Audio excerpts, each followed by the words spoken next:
uma mensagem à igreja atual. Isso porque o livro do profeta Ageu,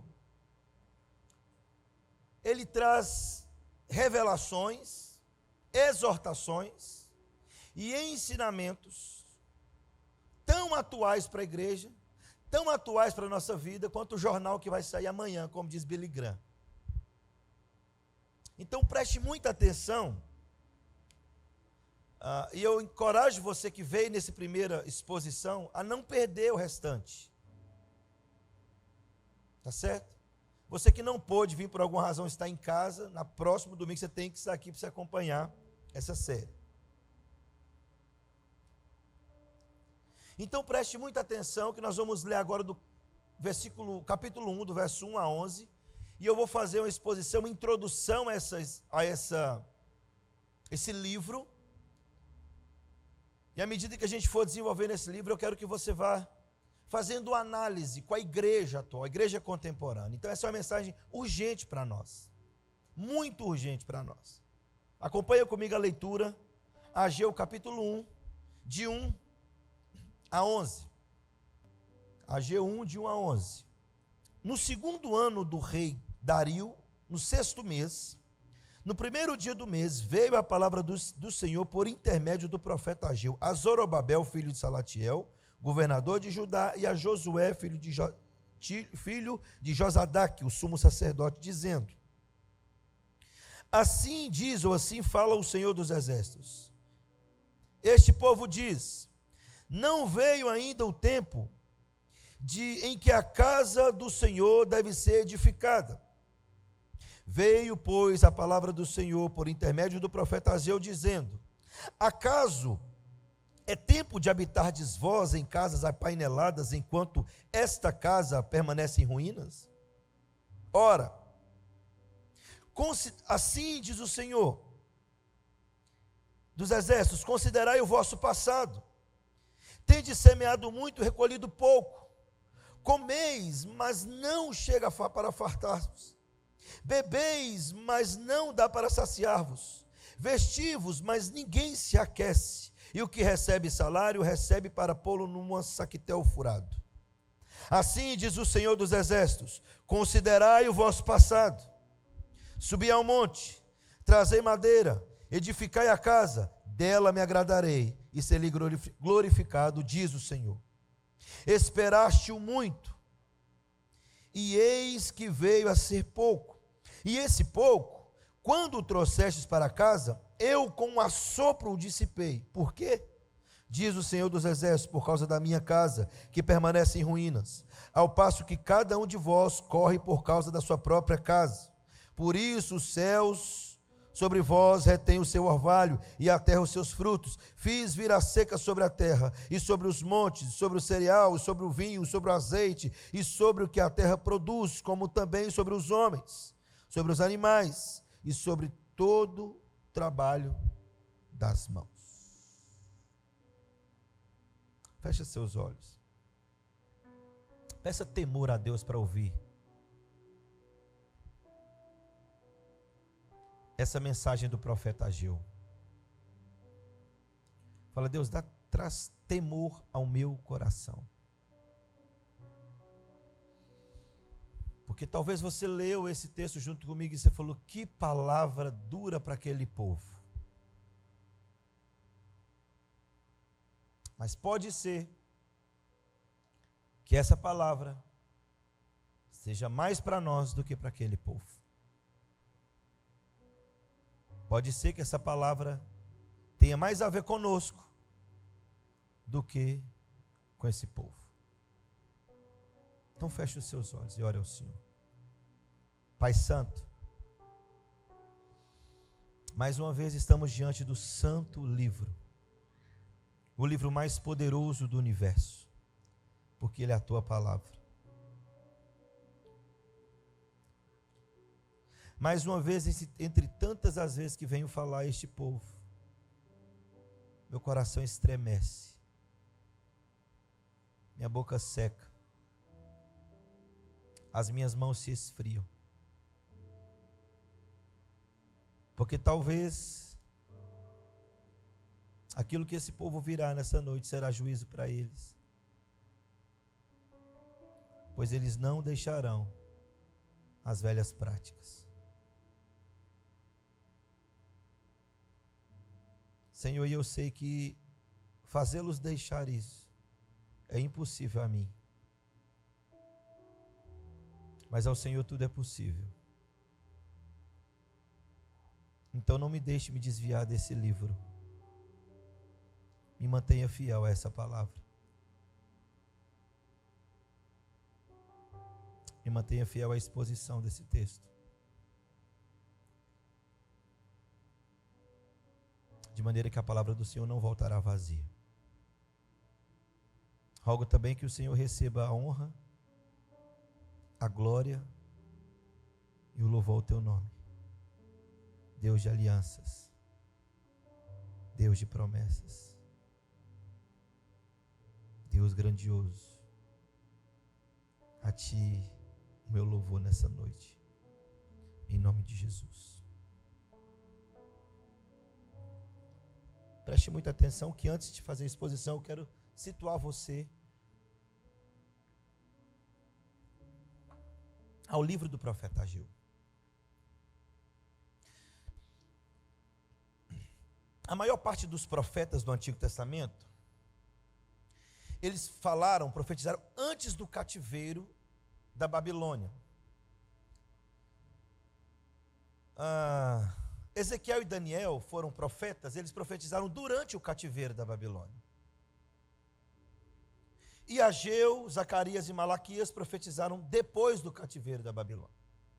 Você bem sabe que no ano 586 a.C., Nabucodonosor levantou contra Jerusalém, sitiou Jerusalém, atacou Jerusalém, destruiu Jerusalém e levou o povo de Israel cativo para a Babilônia.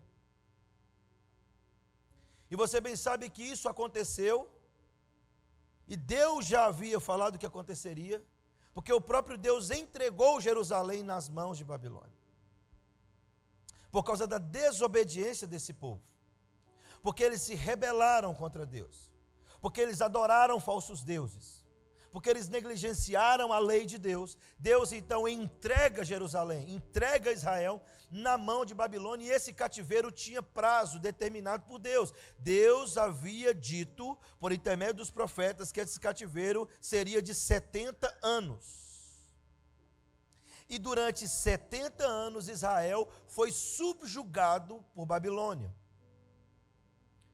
Você bem sabe que o exército da Babilônia era composto por 1 milhão de soldados. Um grande historiador judeu, escrevendo a respeito desse exército, ele chega a dizer o seguinte, que o exército da Babilônia, quando eles passavam marchando, a vegetação não nascia mais onde eles passavam marchando. Era um exército que, imponente, colocava medo nos seus adversários.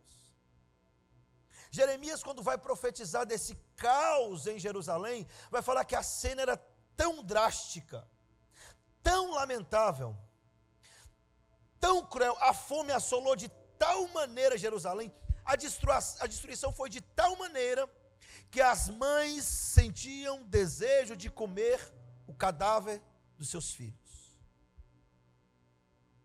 Uma cena literalmente de horror. Esse cativeiro da Babilônia entrou na história porque Deus ele havia dito isso e havia ordenado o povo a obedecer, e o povo não obedeceu, e Deus então subjuga Jerusalém, subjuga o povo de Israel, se levanta contra o reino do sul e leva cativo o povo. E é interessante que a palavra de Deus veio num tempo onde há 70 anos não se ouvia o profeta. Quase 70 anos não se ouvia Deus falar por intermédio de profeta. Tirando Daniel e Ezequiel, que estavam lá na Babilônia, foram levados. E ao serem levados, eles começaram a profetizar a palavra do Senhor. Para você ter noção, muitos dos israelitas que foram levados cativos para a Babilônia, muitos deles não voltaram para Jerusalém. Eles se acostumaram com a Babilônia. Eles prosperaram na Babilônia depois de um tempo. Eles tiveram a Babilônia como a sua nação agora, e eles começaram a viver como homens assim.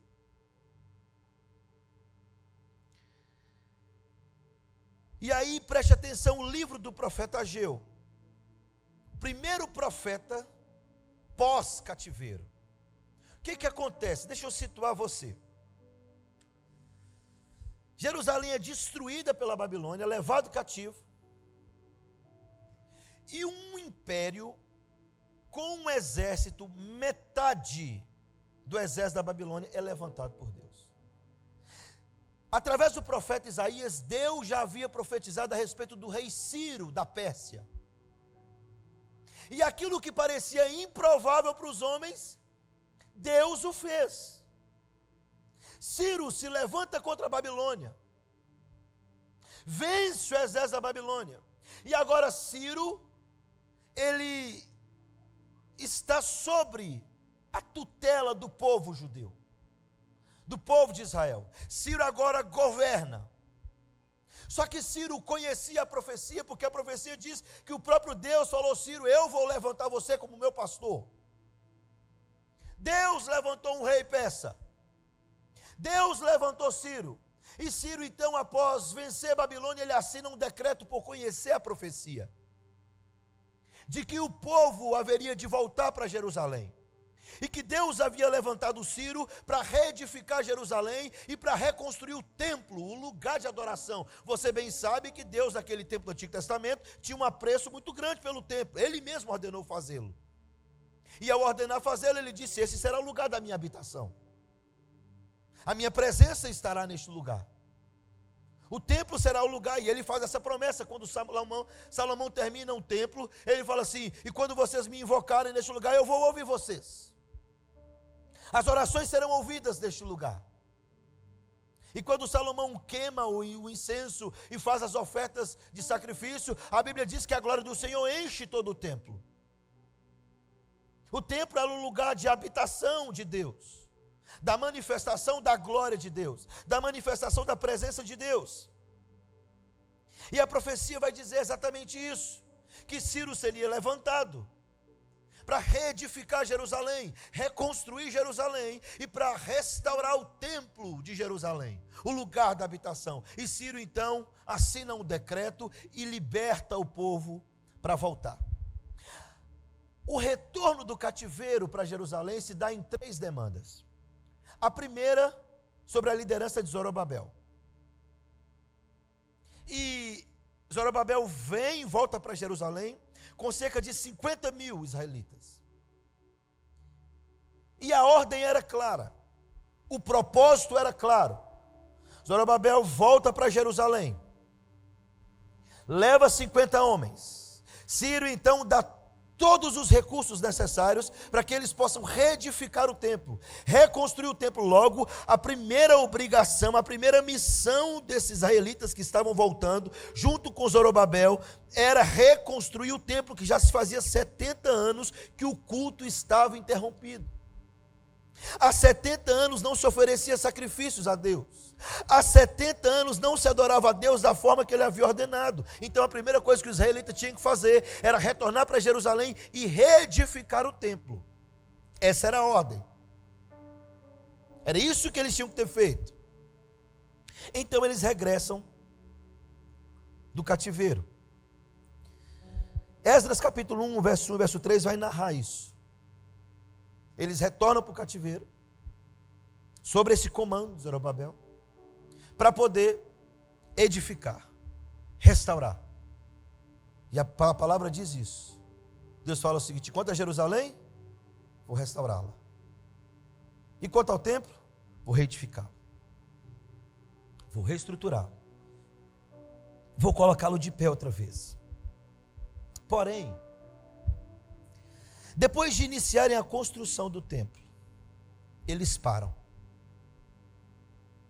Eles retornam e preste atenção, meu irmão. A menos que Deus fizesse isso, nem o rei faria o que Ciro fez. Eles estavam vendo a mão de Deus os conduzir. Os israelitas estavam vendo a mão poderosa de Deus arrancá-los do cativeiro. Os israelitas estavam acompanhando os feitos, os poderosos feitos de Deus. De tal maneira que quando o decreto é assinado, o salmista escreve um salmo. Ele fala: quando o Senhor restaurou a nossa sorte, nós ficamos como quem sonha. Então a nossa boca se encheu de riso, os nossos lábios de cantos de alegria, e até em outras nações se diziam, de fato, com efeito, grandes coisas fez o Senhor por eles, por isso nós estamos alegres. Grandes coisas fez o Senhor por nós. Esse é o salmo que foi composto quando o decreto é assinado. Sim, de fato, esse decreto, essa ordem de retornar, grandes coisas o Senhor tem feito por nós. E eles começam a orar no retorno: restaura, Senhor, a nossa sorte como as torrentes do Neguebe. Os que com lágrimas semeiam, com júbilo ceifarão. Quem sai andando e chorando enquanto semeia, voltará com júbilo trazendo os seus feixes. Esse é o salmo do retorno e da reconstrução de Jerusalém. E o povo retorna. Porém, depois de iniciarem a construção do templo, eles param, por algumas razões. Primeiro, as más condições de Jerusalém.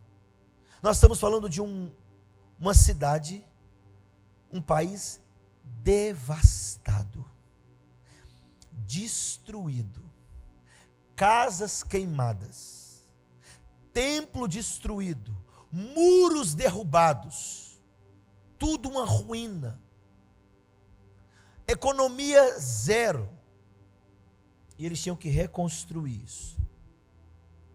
Então, pelas más condições de Jerusalém. Mas também houve uma coisa: quando eles retornaram, teve um grupo que ficou lá. E esse grupo chamava os samaritanos. Por isso que eles não se davam com os judeus. E os samaritanos fizeram uma proposta: nós vamos ajudar então a reconstruir o templo. O templo também será nosso lugar de adoração.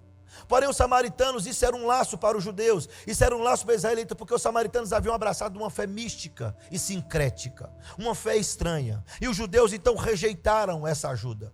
E ao rejeitarem essa ajuda, eles agora enfrentam grande oposição dos samaritanos na reconstrução do templo.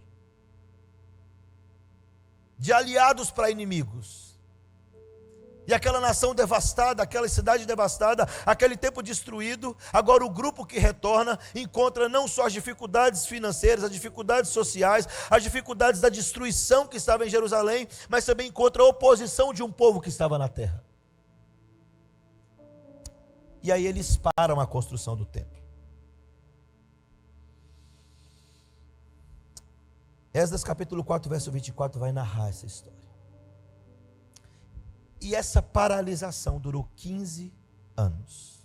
Durante 15 anos o templo ficou às traças. Durante 15 anos ficou só o esqueleto do templo. Sabe quando você encontra esses prédios abandonados por questão jurídica, judicial? Fica lá ficando preto, só o negócio apodrece. Estava desse jeito o templo de Jerusalém.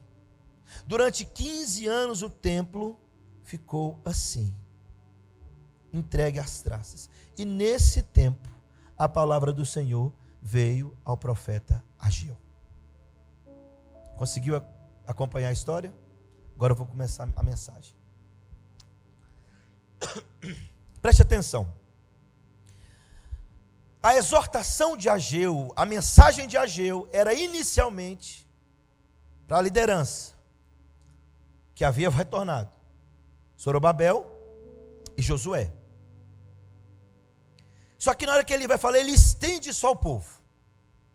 Ele aumenta o volume da sua voz. Ele olha para a nação de Jerusalém.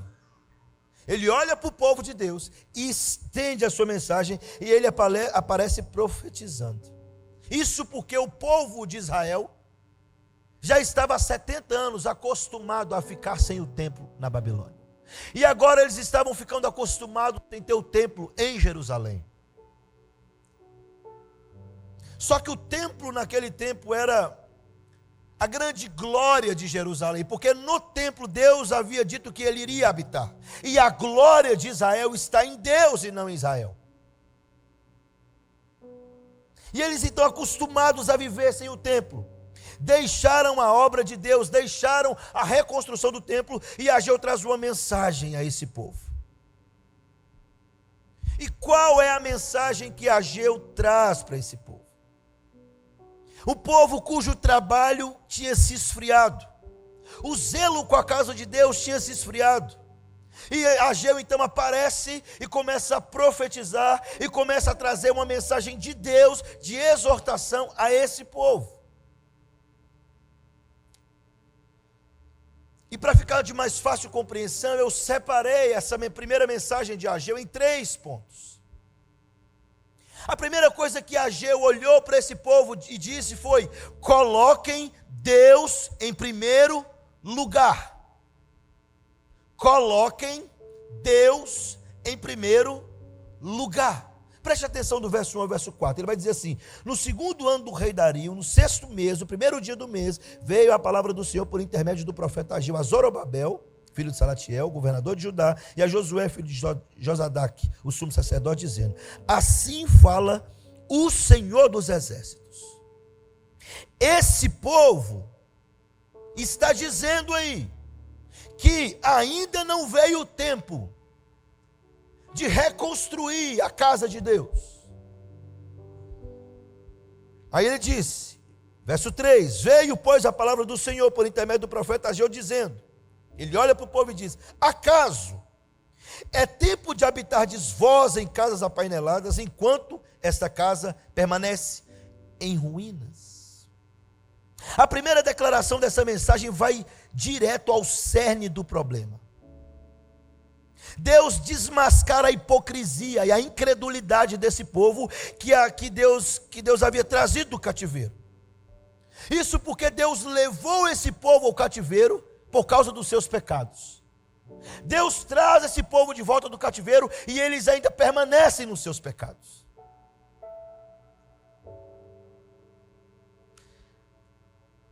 Agora, esse povo que está agarrado nos seus pecados, mesmo depois de Deus nos livrá-lo, perceba que Deus não chama esse povo de meu povo. Se você observar aí no verso 2, ele vai dizer assim, cadê? Veio a palavra do Senhor, Deus o chama ao seguinte, este povo, verso 2, assim fala o Senhor dos exércitos. Ele não fala meu povo,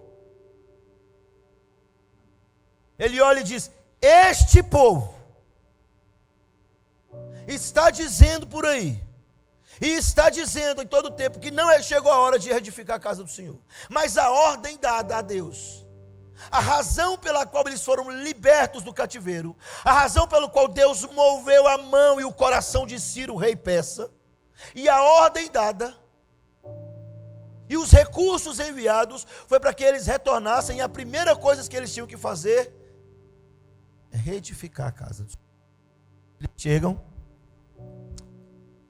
começam, e por algumas dificuldades eles dizem não, vamos parar, ainda não está na hora da casa de Deus. Isso porque eles começam a dar desculpas para não trabalhar na casa de Deus. Você conhece gente assim, irmão? Cheio de desculpas para não trabalhar na obra de Deus? Tenho que estudar, pastor.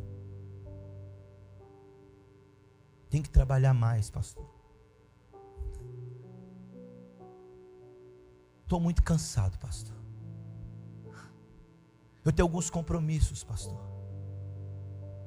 Estou com algumas dificuldades de saúde, pastor. Estou com isso, pastor. Talvez não seja a hora ainda para mim. Eu ainda estou aprendendo, pastor. Tem gente que tem 30 anos que você pergunta, estou aprendendo na igreja. Então você é bem burro, hein? Tem 30 anos que você não aprende. Você quer ensinar a Bíblia? Não, pastor, eu ainda estou aprendendo. Tem 30 anos que ele está aprendendo na igreja. Desculpas para não trabalhar na casa de Deus. Desculpas para não servir a Deus. O que está acontecendo com esse povo aqui? Eu falei desse burro, mas é mesmo de outra igreja, não é daqui não, tá, irmão? Que todo mundo é inteligente. Preste atenção aqui, meu irmão. Você acha que o profeta Ageu veio a esse povo com doçura? Que o profeta Ageu chegou e falou assim: oi pessoal, quem aí quer servir a Deus, por favor, está precisando de gente lá na casa de Deus, o povo parou, o povo desistiu, quem aí se dispõe, a gente precisa de voluntários. Não é essa a palavra de Deus, não foi essa a palavra do profeta, não foi isso que Deus mandou o profeta dizer. Deus mandou o profeta olhar para o povo e dizer assim: prestem atenção, a ordem foi servir primeiro a Deus, colocar Deus em primeiro lugar. Essa foi a ordem. Mas o povo fez igual muitos fazem.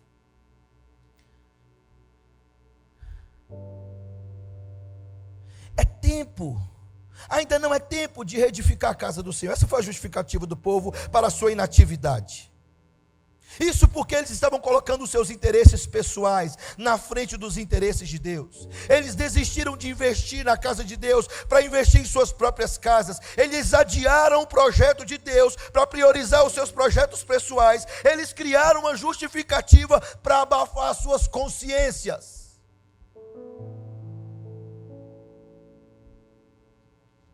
Cadê o Petas? Essa é uma daquelas palavras, meu filho. Não volta não. Um bocado de gente não vai voltar. Mas se os que ficar, entender, a casa de Deus vai ser edificada. A obra de Deus vai avançar. Preste atenção aqui. Então vem a palavra do Senhor por intermédio do profeta Ageu. O povo já tinha provas o suficiente de que era a vontade de Deus que eles reconstruíssem o templo. Deus havia tocado no coração de Ciro, Deus havia libertado os exilados, Deus havia comissionado-os a voltar, Deus havia enviado recursos através de Ciro. E aí preste atenção, esse era o propósito. O rei havia dado a eles generosamente dinheiro e materiais para a reconstrução do templo. E eles não só deixam de fazer. Diz o profeta Ageu, o Senhor, através do profeta, falou assim: então tudo bem, não é tempo de edificar o templo, mas é tempo de vocês estarem morando em casas apaineladas. Não é casa de panela, eu vou te explicar. Casas apaineladas eram um tipo de casa real daquele tempo, geralmente construídas com madeiras de cedro do Líbano, as mesmas madeiras que Deus havia ordenado que o povo reedificasse o templo. Ciro, por saber da profecia, envia esses recursos. Você sabe o que o povo fez? Apesar da Bíblia não afirmar isso claramente, mas é só fazer uma lógica. Aonde o povo, em uma nação igual Jerusalém, uma cidade igual Jerusalém, destruída, sem recursos, iria encontrar as madeiras mais caras daquele tempo. Só que a Bíblia diz que eles estavam construindo as suas próprias casas desta forma, com essas madeiras. Enquanto o templo do Senhor estava sobre os escombros, eles estavam habitando em casas luxuosas. É isso que o profeta Ageu está dizendo. Acaso é tempo de vocês então? É assim, para os adoradores, as melhores madeiras, as melhores construções, o melhor carro, o melhor investimento, a melhor roupa. Para o adorado, nada. Essa foi a sentença contra Israel. Eles deram o melhor que tinham deles para a construção das suas próprias vidas e suas realizações pessoais, e deixaram o culto a Deus, deixaram o templo de Deus, deixaram o lugar de culto a Deus, deixaram o símbolo de Israel, que estava sob responsabilidade deles na reedificação. Eles deixaram para lá e gastaram tempo e recursos nos seus sonhos e projetos pessoais. Então veio a palavra do Senhor ao profeta Ageu. É isso que o texto está dizendo. Veio a palavra do Senhor ao profeta Ageu. O que esse povo está fazendo aqui é ignorando a palavra de Deus. E o profeta os exorta severamente. Eu penso que Ageu olhou e falou assim: hipócritas.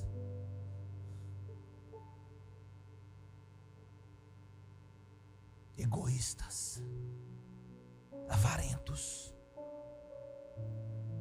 Deus os livrou do cativeiro. Deus inseriu vocês nesse sofrimento de 70 anos, por causa da desobediência de vocês, por causa do pecado de vocês, e agora que Deus os livra, vocês continuam no pecado, vocês continuam priorizando as suas coisas. Deus deu uma ordem para edificar o templo, para fazer ele primeiro, e o povo deixou. E agora vocês habitam em casas luxuosas, e o templo de Deus como um prédio abandonado. E Deus então traz uma palavra de juízo a esse povo, que tinha acabado de sair de um juízo de Deus. Ele disse: vocês estão vivendo de maneira incoerente. Vocês foram libertos do cativeiro. Vocês viram como Deus conduziu vocês. Vocês viram como Deus libertou vocês. E ainda assim, vocês estão colocando as suas prioridades em primeiro lugar. Buscai, pois, em primeiro lugar, o reino de Deus, a sua justiça, e todas essas coisas, comida, vestimento e moradia, vos serão acrescentadas. A congregação de Ageu não tinha acesso a essa promessa. A congregação de Ageu não havia ouvido essa promessa de Mateus, mas o princípio por trás dessa promessa, o princípio atrás dessas palavras de Jesus, encontrava-se escrito no livro da lei. E isso o povo de Ageu tinha. Provérbios 3, 9 e 10, honra ao Senhor com os teus bens e com as primícias de toda a tua renda, e se encherão os teus celeiros e transbordarão de vinho os teus lagares. A promessa é a mesma. A promessa para o povo ainda era a mesma. É evidente que as prioridades de Israel não estavam na ordem correta.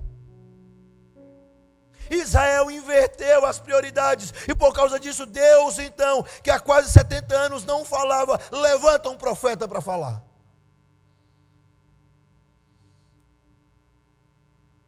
E esse povo está voltando de um cativeiro, irmão, de uma escravidão. Talvez a palavra tinha que ser outra. Olha, vão com coragem, Deus está na frente, Deus vai fazer. O problema é que esse povo, de coração dobre, de ânimo dobre, não ouviu mais uma vez a ordem de Deus.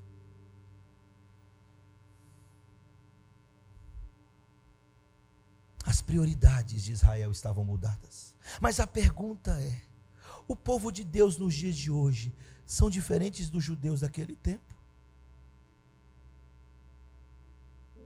A igreja de hoje é diferente daquele tempo? O povo que se chama pelo nome de Deus é diferente desse povo aqui? A igreja local não consegue expandir seu orçamento sobre missões porque não há fundos. Isso porque muitos cristãos não acreditam em Mateus 6. Muitos cristãos não colocam Deus em primeiro lugar nas contribuições. E infelizmente essa doutrina de demônio, essa doutrina do inferno, essa doutrina escrita pelo próprio Satanás, entrou na igreja, chamada a teologia da prosperidade, e por causa disso os pastores sérios têm se calado, para que vocês não confundam quem são. Porque se alguém falar para mim, para você, que nós precisamos priorizar Deus nas nossas finanças, você vai falar que o pastor está querendo extorquir você, porque você ouviu um evangelho deturpado, mentiroso, enganador das trevas. Esses homens já receberam a recompensa deles. Eu vou rasgar logo aqui o negócio. Eu não estou nem aí, eu nem sei quanto tempo que eu vivo. Existem pessoas que têm a capacidade de ouvir o evangelho aqui nessa igreja. Elas ouvem o texto bíblico. Elas sentam na mesa da minha casa. Elas percebem a vida singela que eu e minha família levamos. Elas têm a capacidade de sair daqui, criticar esse evangelho, e acompanhar um homem que tem que andar com 5 guarda-costas, carro blindado, mentiroso, falso profeta. Mas eu vou na sua casa fazer uma oração, você me dá R$300. Tolo, tomara que você fique pobre. Tem pessoas fazendo isso. Eles ouvem a verdade do Evangelho, e mesmo assim seguem esses cafetões da prosperidade, esses homens que têm prostituído o Evangelho, que têm mentido a respeito de Cristo e da sua palavra, te falando que se você dá 10, dá 100, você recebe 1000, isso é mentira. Deus não faz barganha, Deus não faz troca, Deus não negocia, Deus é o dono de tudo. Não tente me fazer engolir esse Evangelho, vá para o inferno com essa mensagem. Essa não é a mensagem de Deus, essa não é a mensagem das Escrituras, mas o povo de ânimo dobre sempre quer reter aquilo que Deus mandou entregar. O povo de Ageu reteve o que Deus ordenou entregar. Até quando nós ouviremos isso? Até quando vocês abrirão o ouvido de vocês para ouvir esse evangelho falso e enganador? Essa mentira das trevas. Ah, pastor, mas é porque lá Deus faz milagre. Satanás também faz, meu filho. Acorda. Inclusive essas curas que acontecem tudo nessa igreja. E se eu falar mais um pouquinho, eu dou o nome dela. Quem faz é o diabo, não é Deus. E eu te provo biblicamente que não é Deus. Deus não tem o reino dele dividido. Não tem como servir a 2 senhores. Não tem como servir Deus e as riquezas. Mas uma multidão tem seguido esses homens, porque o espírito do erro e do engano tem atuado no coração dos homens e arrebatado esses homens. Deus queira que mais ninguém dessa congregação seja arrebatado por essas mentiras. De qualquer forma, eu estou livre do seu sangue. Eu te mostrei a verdade da cruz. O Filho de Deus não foi morto em uma cruz para você andar em carro importado. O Filho de Deus não foi morto na cruz para você andar com um relógio de $20 mil. O Filho de Deus não foi morto numa cruz para você morar em mansões e ficar postando nas redes sociais o seu luxo e a prosperidade que Deus te deu. O Filho de Deus não morreu numa cruz para você fazer plástica até virar do avesso e se tornar a Gretchen. Vaidade de vaidades. O Filho de Deus não morreu na cruz para essas coisas. O Filho de Deus morreu na cruz para salvar um homem miserável, moribundo e pecador como eu e como você, e mudar o destino da nossa vida, e transformar a nossa vida, e nos dar a eternidade com Ele na glória. É isso que se trata o Evangelho. O povo de Ageu priorizou as coisas deles ao invés das de Deus, e por isso a sentença veio contra eles. A violação do pacto trouxe a disciplina de Deus. O povo se esqueceu da promessa que Deus havia feito. E aí, porque se esquecer da promessa, o povo fez investimentos errados. E investimentos errados produzem resultados insatisfatórios. Preste atenção no texto. O profeta fala em nome do Senhor, verso 6. E ele diz assim, verso 5: Ora, assim diz o Senhor dos Exércitos: considerai o vosso passado, avaliem, olhem, lembrem-se das promessas. E aí o profeta usa 5 situações de investimento, todas com resultados insatisfatórios. Preste atenção.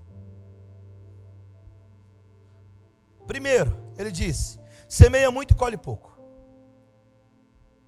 come e não se farta, bebe e não se sacia, veste e não se aquece, recebe salário, mas ele vai pelo caminho.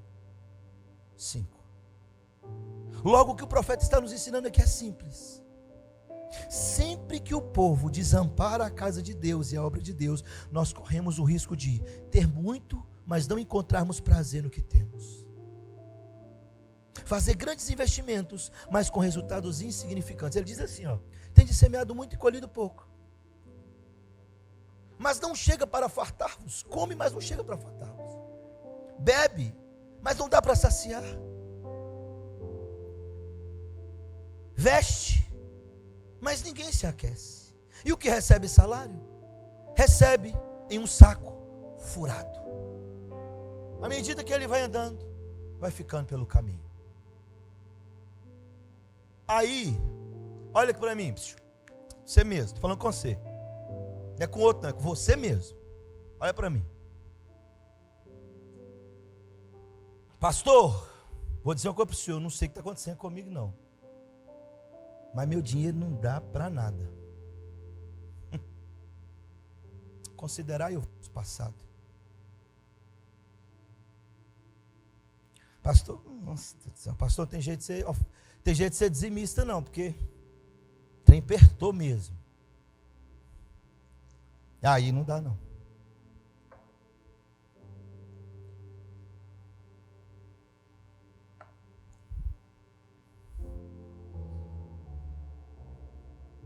Com esse povo aqui, Deus revelou a origem dos seus problemas.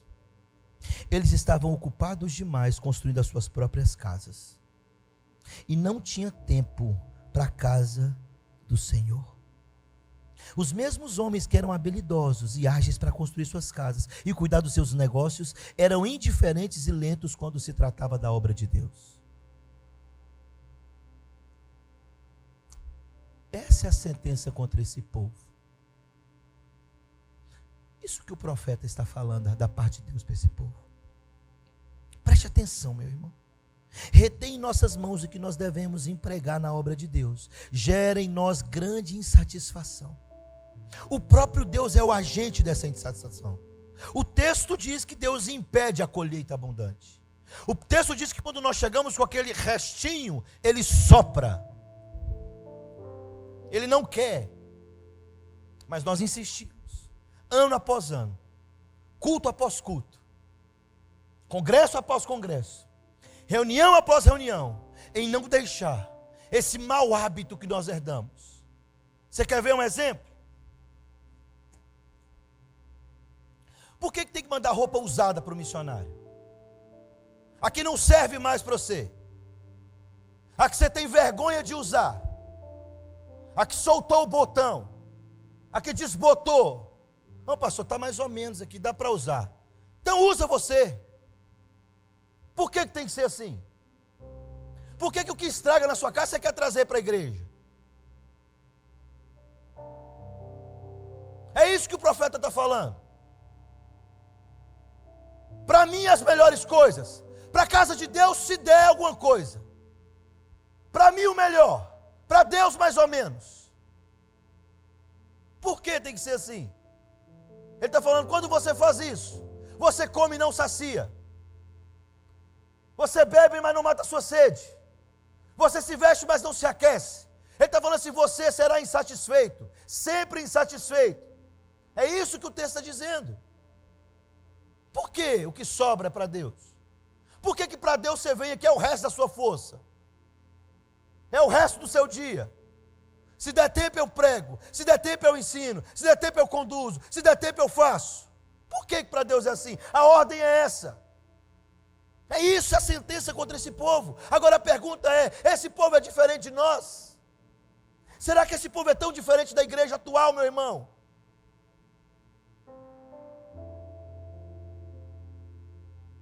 Não já aconteceu assim com você? De chegar para ofertar a Deus, abrir sua carteira, ter uma nota de 50, ou de 10, ou de 5, e você pega de 5. Não é assim que acontece conosco. Pastor, eu vou ver se eu consigo encontrar um tempo para poder ajudar lá na igreja. Quem te falou que a ordem é essa? É por isso que nós somos insatisfeitos. É por isso que a gente nunca está satisfeito com a obra que fazemos. Porque nós invertemos a ordem de Deus. Quem disse isso? O profeta está apontando esse negócio. Está falando assim, olha, coloque em primeiro lugar Deus. Coloca Deus no primeiro lugar. E todas essas outras coisas que vocês estão achando que estão conquistando, Ele acrescenta para vocês. Não estou no tempo disso não, pastor. Continua assim, meu filho. Você está achando que o dono da seara não vai vir pedir conta.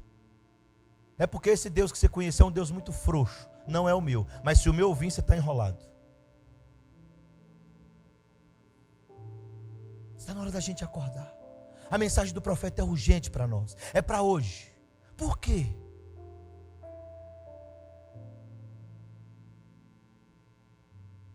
Porque só o pior. É isso que esse povo estava fazendo. Pegou o melhor para eles. Não, se sobrar aqui algumas madeiras, a gente consegue montar aqui, emenda, faz umas emendas e constrói a casa de Deus, está tudo certo.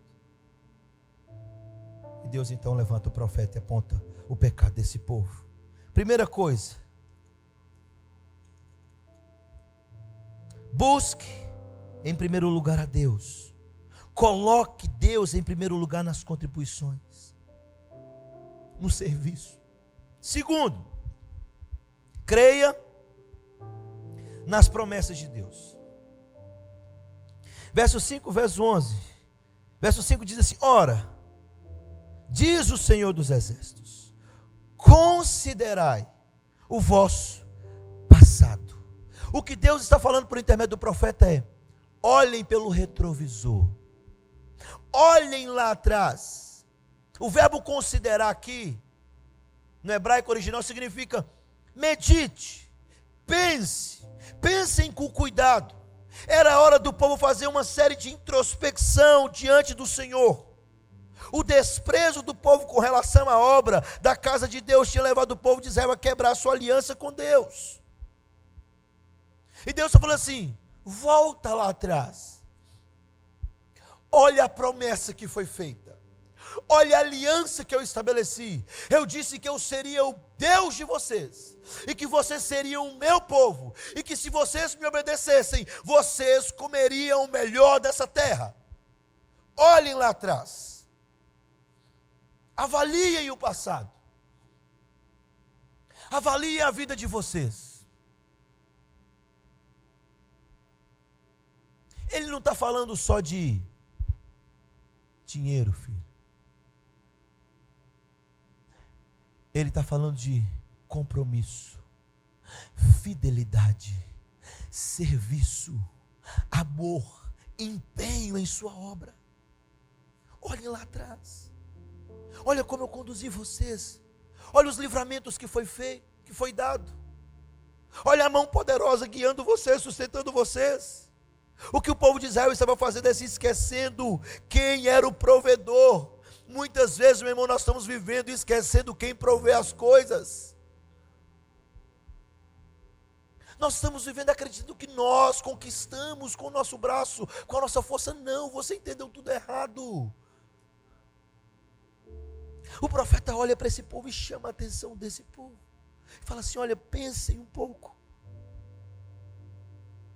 Pensem um pouco. Deus mostra a origem do problema deles.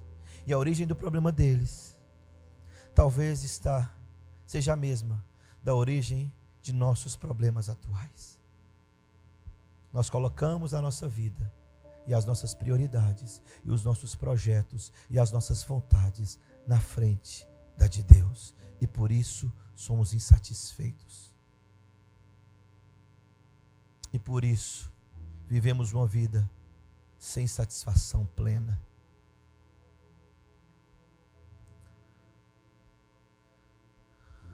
Como é que nós vamos abençoar como é que nós vamos entrar em missão, irmãos, se você entender isso aqui?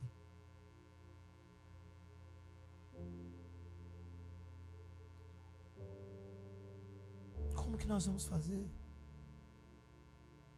Nós vamos ser uma igreja onde nós teremos missionários, que eles falarão dessa igreja o que a maioria dos missionários fala.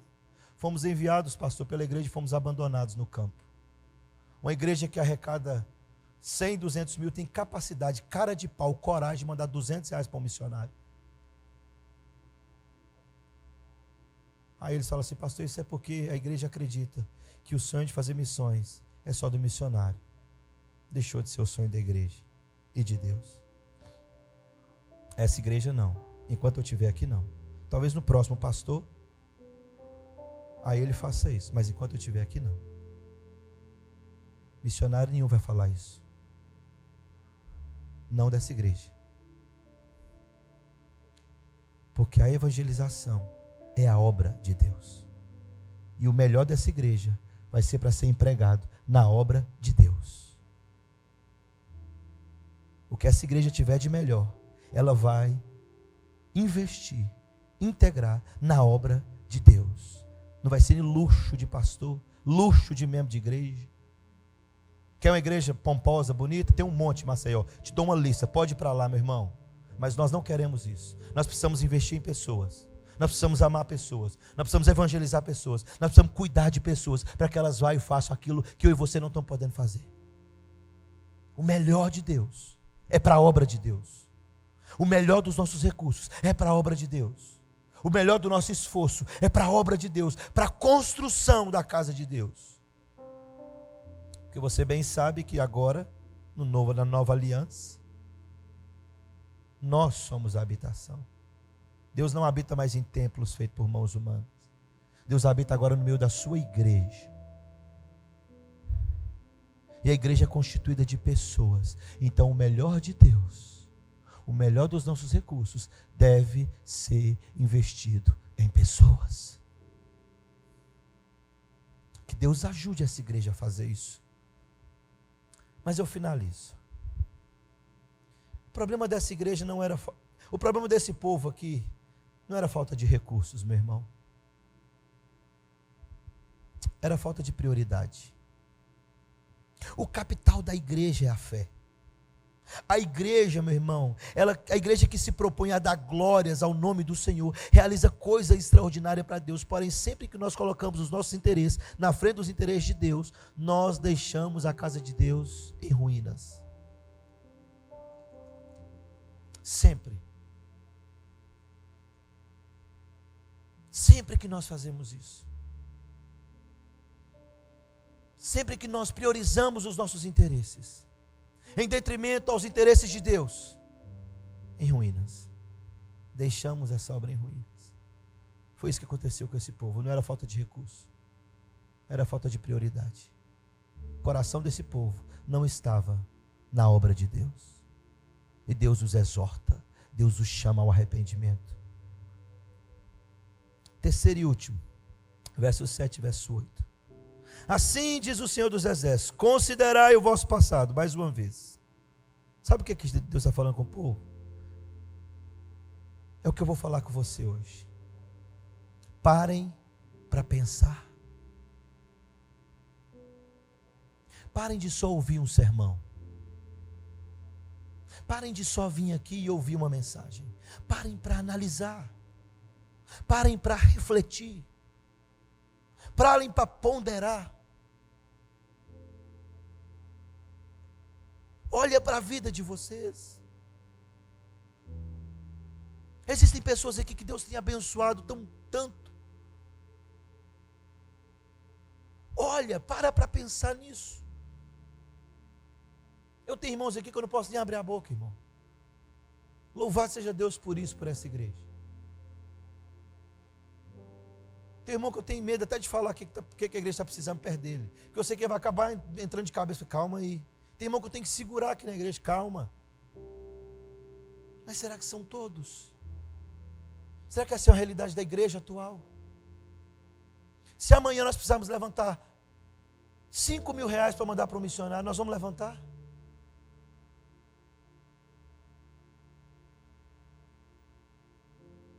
Nem para o nosso recurso aqui na casa de Deus nós levantamos, irmão. Nós não levantamos o dia das cadeiras até hoje. Alguma coisa está acontecendo. Ou as coisas de Deus deixaram de ser prioridade para nós. E é por isso que a gente é insatisfeito. Deus falou assim: não, preste atenção, priorize essas coisas e deixa que eu que dou a satisfação plena para vocês. Eu que faço virar chuva do céu, eu que faço a semente brotar, eu que encho os teus celeiros, eu que farto você de bens, eu que faço essas coisas. O que eu quero de vocês, meu irmão, preste atenção. Deus precisa do nosso dinheiro. Conversa fiada. O profeta Oséias vai falar que ele é o dono da prata e do ouro. Deus não quer isso.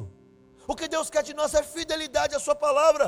O que Deus quer de nós é o nosso coração fiel a Ele. Deus não queria a riqueza do jovem rico, meu irmão. Jesus não precisava daquilo. Jesus precisava do coração daquele rapaz. Mas porque ele amou mais ao dinheiro do que a Cristo, a sentença foi dada a esse moço. É isso que está acontecendo com esse povo. Esse povo tinha recursos, porque eles construíram as casas deles, mas o coração deles não estava nas coisas de Deus. Não é só fazer, meu irmão. Nós precisamos, antes de investir na obra de Deus, nós precisamos rever nossas motivações.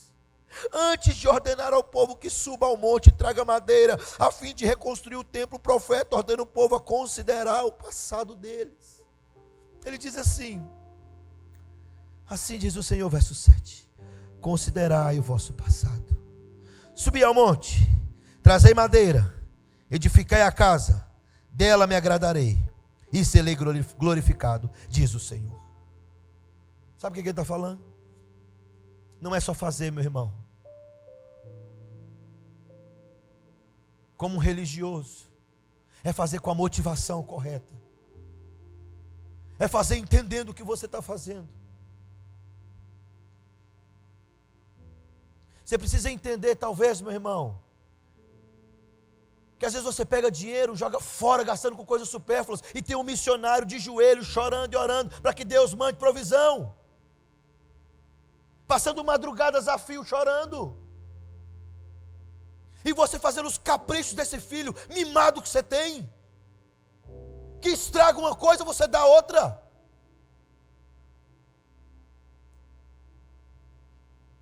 Que é desobediente, quebra o celular, iPhone 15 dele. O pai bobo vai lá e compra outro. Enquanto isso tem missionários sofrendo com fome, deixando o campo, deixando a missão. É disso que se trata a mensagem do profeta Ageu para nós. Ele está chamando a mim e a você ao arrependimento. Ele está falando assim: reveja os seus conceitos, pare para pensar onde você está empregando os seus recursos, onde você está enviando o seu recurso, pare para analisar. Porque ele está falando o seguinte: olha, eu vou ser glorificado na minha obra, vocês vão me honrar desta forma. Ô pastor, tadinho do bichinho.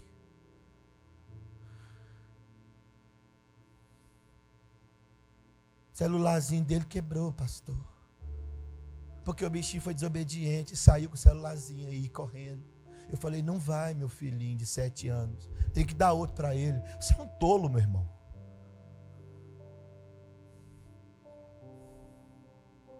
Alimentando caprichos. Está na hora da gente acordar, meu irmão.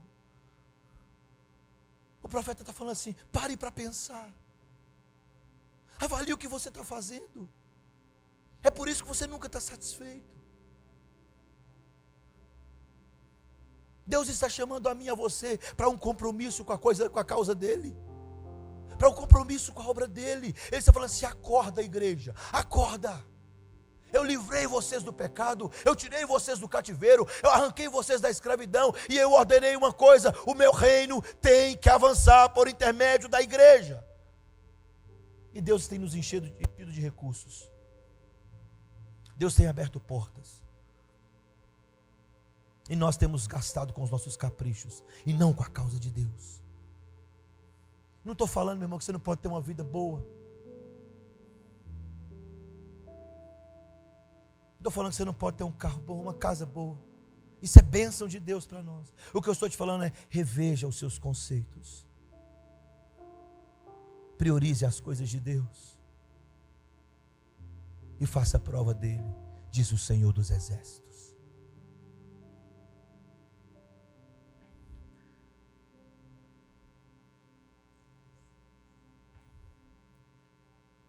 Antes de investir na causa de Deus, precisamos rever nossas motivações.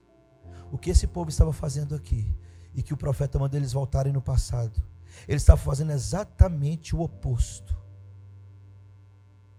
que Davi fez quando ele quis construir esse templo. A Bíblia diz que Davi olhou e falou o seguinte: longe de mim, eu tenho uma casa, eu tenho um palácio, e o Senhor de Israel não tem um templo. Eu vou pegar as melhores coisas, as melhores madeiras, o melhor do ouro, o melhor dos recursos de Israel, e vou construir um templo ao Senhor. Deus falou: não, você não. Seu filho vai fazer. E Salomão constrói o esplêndido templo que foi destruído em 586 a.C. E que o bobo de Macedo está tentando refazer, mas não consegue nunca. Pode ter dinheiro tanto que for, besteira. Templo de Salomão, o quê? O templo era do Senhor, não era de Salomão? Nunca foi de Salomão.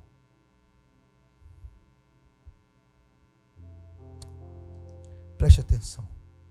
Verso 8: subi ao monte, trazei madeira, edificai a casa, dela me agradarei, serei glorificado, diz o Senhor dos Exércitos.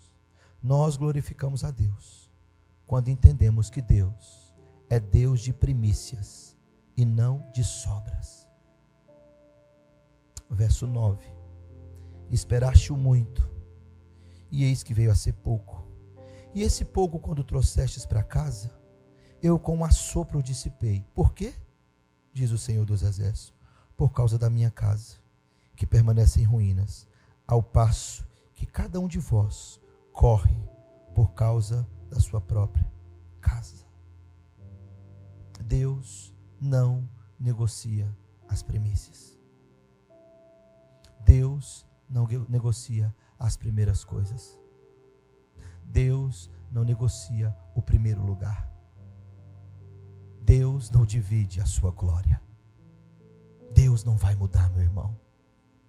Deus é Deus de primícias. Honra o Senhor com a tua fazenda e com as primícias da tua renda, e se encherão os teus celeiros, transbordarão os teus lagares. Deus não precisa do nosso dinheiro, Ele é o dono da prata e do ouro. Ele quer a nossa fidelidade. Ele ordenou entregarmos na sua casa aquilo que Ele ordenou, nós devemos fazê-lo. E não só fazê-lo, mas fazê-lo com a motivação correta.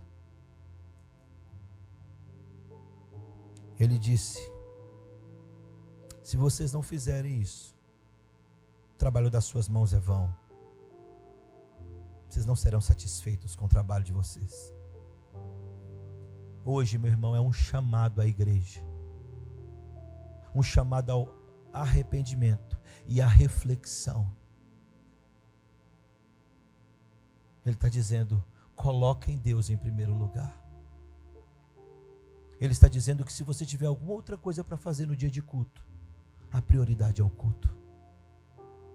Ele está dizendo que se você tem alguma outra coisa para fazer no dia das reuniões de oração, a prioridade é a reunião de oração. Ele está dizendo que se você tem alguma coisa para investir, e tem algumas pessoas para você investir e abençoar na missão e na proclamação do Evangelho, a prioridade é a proclamação do Evangelho. É isso que ele está dizendo para nós. Qual é a diferença nossa para esse povo de Agil? Que Deus nos ajude a sermos fiéis. Que Deus ajude essa igreja a pensar sobre isso. Vocês não estão me servindo, irmãos. Eu não sou o Senhor. Eu sou apenas um servo e conservo com vocês. Nós temos um rei que governa sobre a nossa vida, cuja palavra é eterna e poderosa. Esse rei, esse Senhor é que faz cair a chuva sobre a terra. Ele é quem faz brotar e germinar a semente e dar os seus frutos. Ele é quem abre portas e fecha portas. E Ele é quem cura as enfermidades. Ele é quem dá vista aos cegos. Ele é quem faz o coxo andar e saltar de alegria. Ele é o rei do reino. Ele é o Senhor da obra, o dono da seara. Ele é o dono dos recursos. É Ele que faz transbordar o nosso celeiro. É Ele que nos farta de bens na nossa velhice. Ele é quem nos renova todos os dias. Ele é quem cuida de nós. Ele é quem está conosco nos dias mais sombrios que enfrentamos. Ele é quem nos sustenta. A sua destra, o seu braço forte é quem nos levanta e nos sustenta. Ele é o Senhor da igreja. Ele é o dono do reino. Ele é o dono da obra. Ele é o dono dos recursos. O que eu e você fazemos é administrar como mordomos os recursos que é de Deus, é dele. O que ele requer de nós é responsabilidade, coração quebrantado e obediente à sua voz e à sua palavra, a fim de que o reino dele avance até que ele volte em glória para reinar eternamente. Esse é o Senhor da glória. É disso que se trata o Evangelho e a missão da igreja. Que Deus nos ajude nessa noite. Espero que você vá embora daqui chateado comigo. Não tem problema. Mas que você pare para refletir sobre isso. O que eu tenho feito para o progresso do reino de Deus? Pega o seu ano, 365 dias. Faça uma conta. Quantos deles você serviu a Deus intensamente? Quantos deles foi dado a Deus? Pegue a sua semana para ficar mais fácil. 2 dias da semana tem sido muito para nós. 2 dias da semana. Nós temos negociado. Hoje não dá, estou tão cansado. Será mesmo que nós somos diferentes desse povo? Enquanto habitamos em casas apaineladas, luxuosas, irmãos nossos, por amor ao Evangelho, que Deus encarregou a nós como igreja, como responsabilidade, tem padecido nos campos missionários. E nós queremos olhar como que nós vamos fazer para comprar o próximo iPhone que está saindo. Você é esse cristão?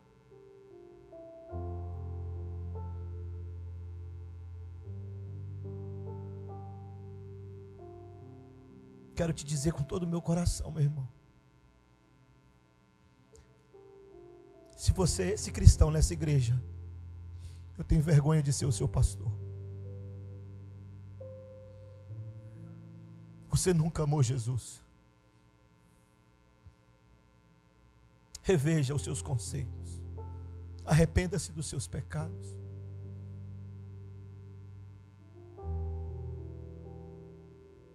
Se você está mais preocupado com o que você vai possuir daqui a alguns anos, do que com ver o nosso Senhor voltar, e uma multidão de remidos cantando a Ele, Santo, Santo, você não é cristão.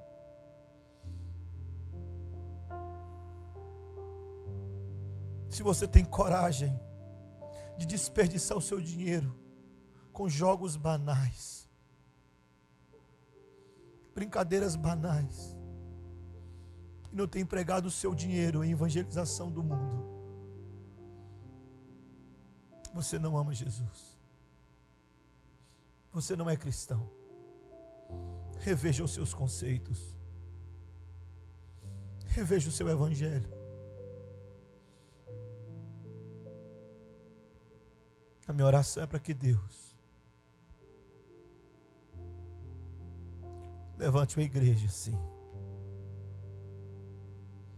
menos materialista,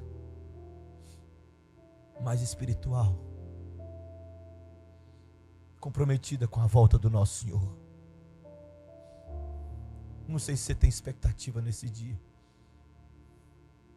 Ninguém vai tirar essa expectativa do meu coração. Uriel, eu vou ver, eu vou estar do seu lado. Eu vou ver o meu Senhor voltar com poder e glória, Uriel, vindo sobre as nuvens. Nós vamos estar cantando a Ele uma canção. Essa igreja precisa ser essa igreja comprometida com a mensagem dos últimos dias. Reveja os seus conceitos de cristianismo. O chamado de Ageu é hoje e é para nós. Chegou o tempo de nos arrepender.